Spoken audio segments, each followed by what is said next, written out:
Could you elaborate what actually paternalistic lifestyle regulations mean and why you're opposed to them? Paternalistic regulations are restrictions by the government on the way in which you choose to live your lifestyle. Currently, Poland, there is very big discussion about alcohol. The local municipality in Warsaw wanted to introduce the night prohibition. You won't be able to buy alcohol after 10 p.m. I think that the European Union is moving to criminalizing wine. Don't criminalize wine because it's a pillar of our economy. Don't be paternalistic. There is no correlation whatsoever between how paternalistic the country particularly is and their healthcare outcomes.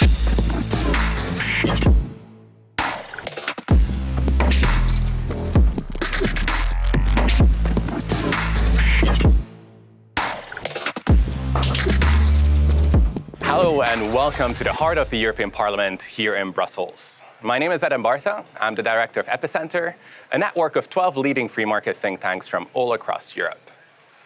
Recently, EU policy discussions have been all about economic competitiveness and regulatory simplification. When it comes to environmental and tech regulation, the dial seems to be finally moving towards a simpler regulatory approach.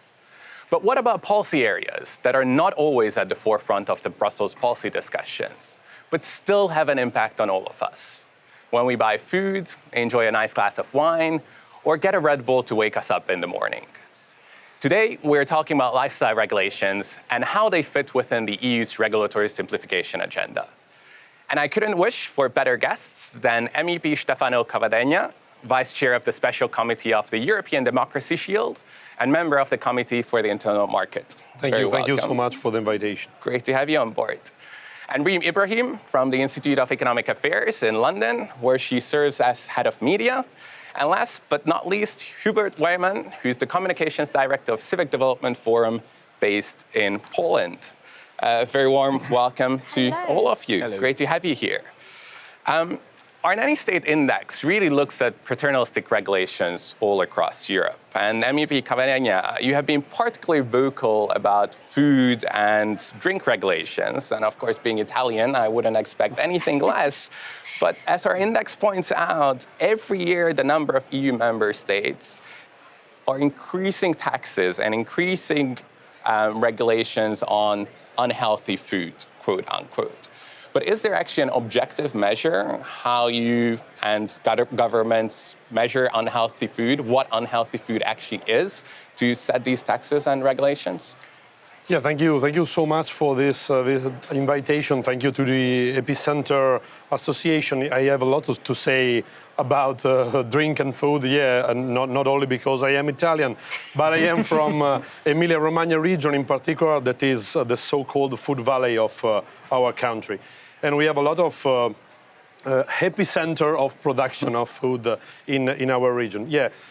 I think it's a good question because we have now different perceptions in all the European countries. And so there are no objective measures. There are no objective indicators between all the European states now. For example, we have different traditions, we have different habits. Why, for example, the cheese is so important for a French, it's not the same importance for an Irish people. So, we can just discuss about what is the quality of our food, but the matter is the quantity. We have to make the people aware of, for example, how much you have to eat and how much is good to eat for you. Because in Europe, we have a good quality of the food. This is, for example, the reason why we were against the Mercosur agreement. You know, the Mercosur agreement didn't, for example, avoid any kind of bad beef in our market. So we decided to fight against this agreement. Now we are in a different position. We have a solidarity fund that guarantees the sanitary quality of the beef come from the South of America, for example. So we have to don't be paternalistic.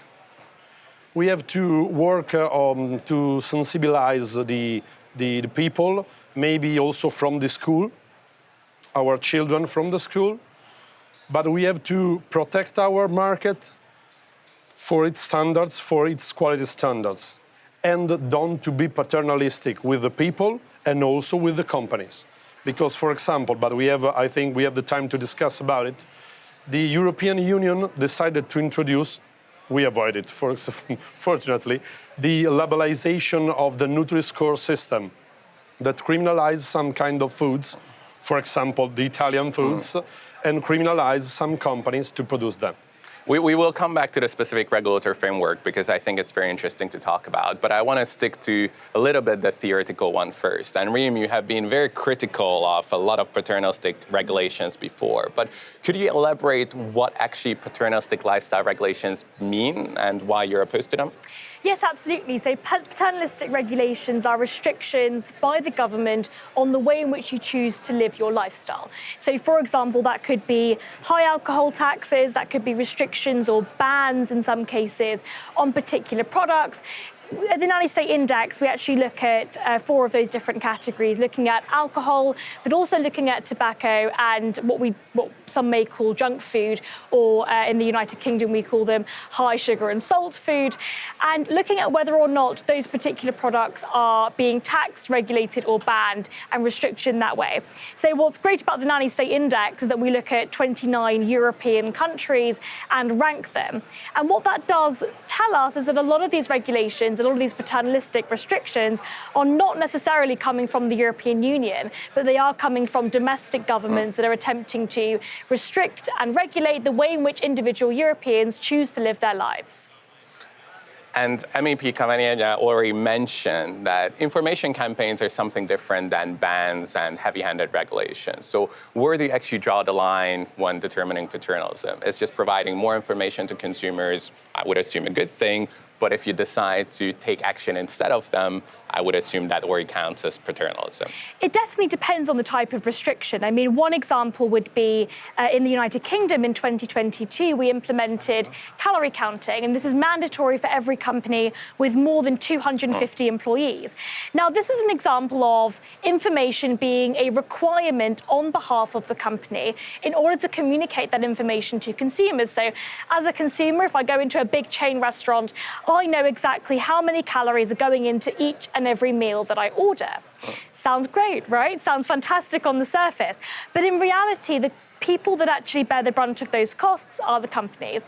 That means that there's less money for new employment opportunities.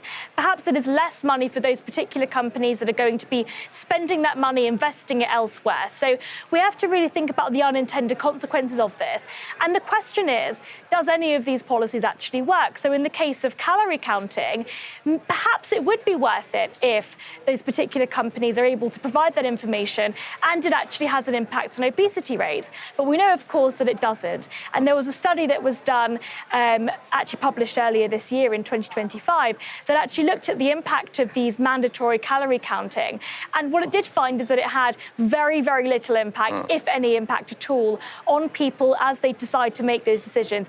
Many of them didn't even notice the calorie counting was actually there. So no impact on the health outcomes, but obviously there is a financial impact on the companies who have to do it. So, absolutely. So Reem already talked a little bit about the food regulation, and I want to turn to you, Hubert, about alcohol regulation and talk about alcohol regulation, because Poland is taxing alcohol well above the EU average when adjusted to income. So in your experience, how does that actually impact the local consumers? Do they consume less, or do they just travel across borders and buy cheaper alcohol elsewhere? Do they go and buy alcohol in the black market? What has been the impact in Poland so far? Currently in Poland, there is very big discussion about alcohol, consumption of alcohol, because last week the local municipality in Warsaw wanted to introduce the night prohibition in the whole city. So in some months, you won't be able to buy alcohol after 10 p.m. to 6 a.m. So in current status, they introduce only into 2 districts, so they try as an experiment and to look for effects. But, well, overall consumption in Poland is, I think, very close to the European Union average. So I don't think there is any need for more measures to reduce alcohol consumption in Poland. We are also very strict about drinking in open space, in open air. For example, there is very famous case of my friend Marek Tatała, our former board member. So in 2016, he drank a beer next to the River Boulevard in Warsaw.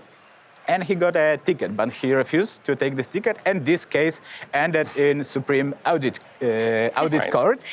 And based on that, also the Supreme Court admit that he was right. And based on this precedence, many municipalities across the country set the zones that you can drink alcohol without any fine, so you are free to drink. But let's back to the taxation of alcohol.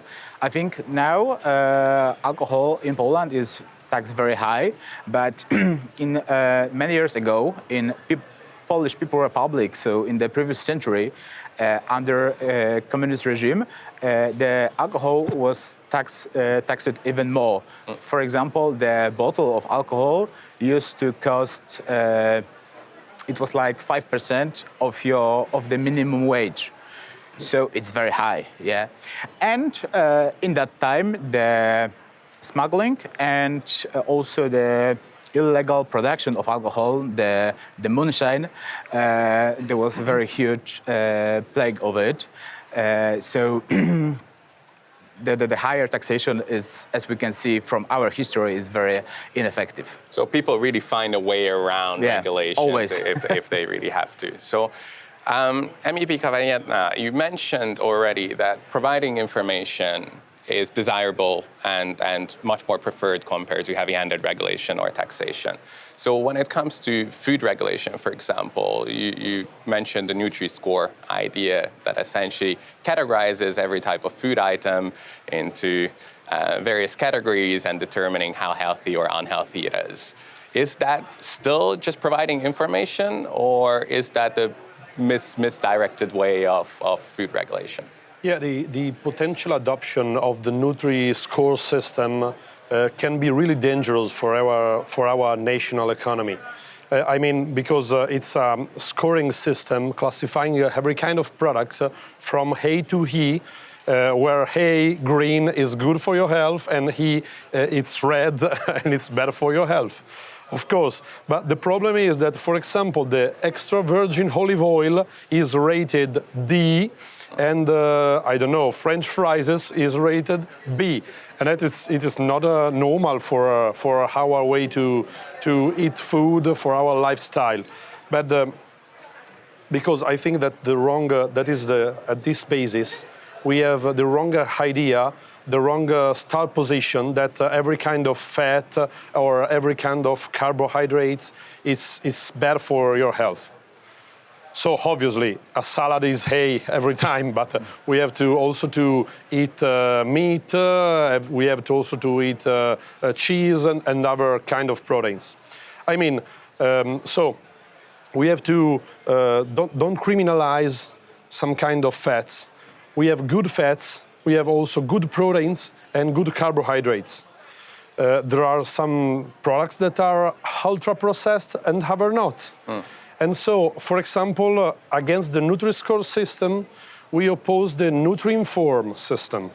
The idea that we have some labels that can make you aware of the presence of fats, of the presence of carbohydrates, but for example, in every kind of package, so for this pack, you will have this percentage of carbohydrates, this percentage of fat, this fat is good, this fat is not good for your health, and for example, to define the percentage on what is your daily need of the kind of value. So we have to inform the people, not to criminalize just with a label that is A, B, C, D, E without showing the reason on its basis. For example, that can be a disaster for our economy, because in my region we produce Parmesan, for example, that is criminalized, is E. Right. Parmesan is very bad for your for your health. We don't think about it, and we don't think it. But for example, salami on every kind of mortadella, mozzarella too, it can be banned by the Nutri-score system. So we would like to inform the people. We would like to make them really, respectful of the environment and about their health, but knowing what they are eating, what they are producing, and don't criminalize that. And do you think that there is a tendency to move away from the Nutri-score and towards your idea of Nutri-forms? Is that something that you see happening? First, we stopped the Nutri-score system, and because for some our members of the European Parliament, they wanted to be mandatory, the Nutri-score system. So, for example, it's adopted in France. It's adopted by the national legislation in Belgium, for example, as you know. But it's bad to be mandatory. And Reem already alluded to it, that a lot of these regulations are actually not set by the European Union itself, but by member states. And because the European Commission is now talking about regulatory simplification and increased economic competitiveness, is there actually something besides the Nutri-score conversation that can be done in order to simplify some of these lifestyle regulations all across Europe? Or do you think it's actually best if it's left with member states and they can have these differences but sort it out for themselves, essentially? Yeah, we think that Europe must do less. We are for the free market, and we are for the idea that the companies can produce and sell the products freely, and the consumers, that I want to say the people, because we are not just consumers, can decide by themselves what to eat. And we have to push, for example, the culture of every nation. We have different cultures. We have to make the people aware of what is bad for your health and what is good. Not more, because the people can do better and can do better, for example, in comparison of what the European Union sometimes can decide on you. So it doesn't need to be done by the European Union, it doesn't need to be done by national governments. Let the people decide and make their choices. I think I can take that. Reem, you mentioned already a little bit that lifestyle regulations don't seem to be working in the United Kingdom. But if you actually look at the whole Nanny State Index and the comparisons across the 30 countries that it measures, what is the outcome? Do some of these lifestyle regulations work? It's a really interesting point, I think, especially when looking at the Nanny State Index as a whole. So, of course, we're ranking 29 European countries, and Germany is always seen as the freest. It's always at the bottom of the Nanny State Index. And the United Kingdom has gone from 11th to 7th in this year's Nanny State Index. Now, has there been an impact on healthcare outcomes? The simple answer is no. There is no correlation whatsoever between how paternalistic the country particularly is and their healthcare outcomes. But you know where there is a correlation? Economic growth. So if you want your citizens and you want the people in your country to have better healthcare outcomes, then you should not pursue paternalistic outcomes based on the evidence. What you should pursue is policies of economic growth. Now, the problem is when you are increasing taxation on things like food and drink, when you are increasing sugar taxes, the United Kingdom is now floating the idea of a salt tax, when you are making foods more expensive and when you are ensuring that consumers have to bear that brunt, then unfortunately what is going to happen is the entire opposite of a healthier and more encouraging well-being. So if you want your citizens to be healthier, pursue policies that are conducive of economic growth. Hubert, do you agree with Reem's statement? Is it just all about economic growth, or are there various measures that governments can take, providing information, etc., that actually helps with achieving a higher lifespan and a healthier lifestyle in general? Government can push some education measurements, like you mentioned about the scoring, to fight with asymmetry of information and also fight with cognitive biases among people. But they should encourage people to healthy lifestyle, not to force them to do this. So I think the education is the best way, and because people need to choose it, not to be forced to do this. Sure. And when it comes to the practical realities of lifestyle regulation, there are so many different ones listed in the Nanny State Index, from banning alcohol under 21, from specifically setting up government monopolies for wine and beer and spirit sales. So if you could choose one policy that you would like to get rid of, not just in the United Kingdom or Poland, but anywhere in Europe, what would that one stupid lifestyle regulation be for you, Reem? Mine would be bans on low-risk nicotine products. So the European Union has a EU-wide ban on snus, for example. Turkey have a complete ban on vaping products, which of course are, according to so many studies, including Public Health England, vaping is more than 95% less harmful than combustible cigarettes. So it makes absolutely no sense from a public health perspective to restrict low-risk nicotine products. I think that consumers should absolutely be allowed to choose, and I think that from a free market perspective, individuals, human beings, should be allowed to choose how they live their lives without government bureaucrats telling them they can't.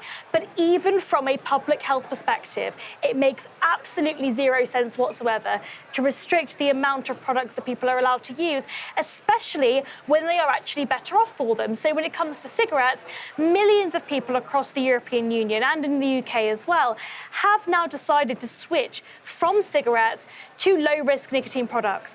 It makes no sense whatsoever to ban them, and I think that that would have the most impact if we were to repeal it. Sure. Well, so in Poland, I would definitely remove the sugar tax for sugar-free products, because we got this kind of absurd in our tax system. And, well... That does make sense, probably. Yeah, the most significant example of this nonsense is that the, company founded by some gym influencer, this company produce supplements and also healthy sugar-free products. And every year they paid sugar tax, 5 million euro, and they don't even produce the products that contain sugar, which is, absurd. And this tax, the sugar tax, overall doesn't work, because, when they introduced this tax, the obesity was 6 million people in Poland. And after 4 years of this tax, the obesity rate increased, and now 9 million people, over 9 million people in Poland are classified as obesity. So getting rid of sugar tax, yeah, I take that. I know that Italy ranks very well on the Nanny State Index, so you don't have to choose necessarily an Italian regulation, and you already managed to get rid of the Nutri-score idea. But is there a particular either EU or national regulation that you think is harmful and shouldn't be on the books? Yeah. I think that the European Union is moving to criminalizing wine, and it's very bad not only for the Mediterranean countries, but I mean for all the European system. Because the idea of applying dramatic alcohol labels like tobacco, for example, I think it's absurd, and pushing the alcoholic producers and also criminalizing all the alcohol doesn't mean that we are criminalizing also wine. The speech before me said that after 10 p.m. in Poland, you cannot buy and consume alcohol. At 10 p.m. in Italy, we are having dinner. We are having dinner with alcohol, so with a glass of Chianti or good wine. So don't criminalize wine, please, because it's a pillar of our economy, and not only Italian, but all the European economy. And I think it's also a part of our lifestyle. It's interesting that you mentioned that because when I travel to the US, that's one of the biggest differences between Europeans and Americans, our approach to wine, beer, or even spirits. And I feel like our American friends are often more heavy-handed, but it's very much part of the European lifestyle to have a nice glass of Chianti in the evening. And if you start to criminalize that, it's actually quite un-European. Yeah, but I mean, wine, it's a part of our meal. Wine, it's a part of our lifestyle. It's not an alcoholic drink to make you in hangover. Yes. I just want to tell this. But this is the point, right? I think we need to be very positive about how we talk about these products because wine, beer, whatever it is, these are products that people consume because they enjoy them. I would also say the same is true of cigarettes or vaping or nicotine pouches or snus. These are products that people consume because they enjoy them. And I think we shouldn't be afraid to say that, yes, some of these products can be harmful if consumed in excess. But individuals should be allowed to make that choice for themselves. And a lot of these products are really enjoyable. There are so many other aspects of that. Perhaps people are happier because they're able to spend time with family and friends. Perhaps they are more able to take their stress out of their day in order for themselves to be able to enjoy a glass of wine or a cigarette or a vape. We shouldn't be afraid to say that people clearly enjoy these products and that's why they buy them. Yeah, and for example, let me say this. Our government, for the first time, obtained the presence of 2 members of the Commission this year at our wine fair in Verona, in Italy, so-called in Italy. Yeah, because we have to push the Commission to understand that wine is not bad, also for your health. Talking about European Commission, so Ursula von der Leyen in her speech said that we can proudly say that our European food is the best in the world. And I think all of us around the table can agree about this statement. But if that's the case, then why was her proposal about expensive PR campaigns paid by the European taxpayer rather than easing the regulatory burden on producers? So would you like to have a take on that? Yeah. We have a different idea on what we have to do. Because, for example, we have to sustain agriculture. We have to sustain our producers, for example, beef producers. We have, for example, to make a stronger PAC, PAC, the CAP, the European Policy on Agriculture. We are, for example, against the unique fund, as the Commission proposed. And we want just to avoid any kind of invasion of bad products from the external markets. So, for example, we have to put some tariffs on the products that came from the outside. We have to stipulate agreements that can defend and preserve our cultural quality food. And what do you have to do within the single market in order to make food producers more competitive? So instead of just looking at, okay, what can we do about imports, what is the way to help food producers in Europe to be competitive on a global market? Yeah, sustain the production. Sustain with the public monies our production. Okay. Hubert, what's your take on von der Leyen's idea that we need to promote European food and the best way to do that through public campaigns? Is there a more economic liberalizing way to achieve the same goals? I think the good product can defend themselves. So if the food is perfect and food is good, so I don't think they need a PR campaign. And well, maybe to encourage the farmers to be more competitiveness, we should allow more competitiveness by, opening our markets. For example, Mercosur, so by opening our market and allow our farmers to compete with the South America. If European food is the best indeed, then I do believe that there is place for it in the global market. I think Ursula von der Leyen's proposals are ridiculous, quite frankly. I mean, effectively saying that what you need is a taxpayer-funded public health campaign to then talk about how fantastic these particular food products are. Now, I happen to agree. I think European food absolutely is the best in the world. And I actually always notice this when I come from the United Kingdom. When I come to mainland Europe and I see how fantastic the grocery stores are and how brilliant some of the fresh produce is. But that's the point of the free market, and that is really the miracle and the beauty of the free market. We do not need the government to tell us what is a good product. We have that information communicated to us through prices and through competitive market systems.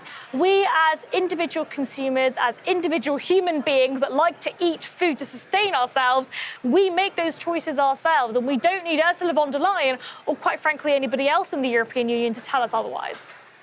I think we have talked so much about food that I'm getting hungry, and it's almost lunchtime, so maybe it's time for us to head over to the next Italian trattoria and enjoy a good Chianti, as you mentioned.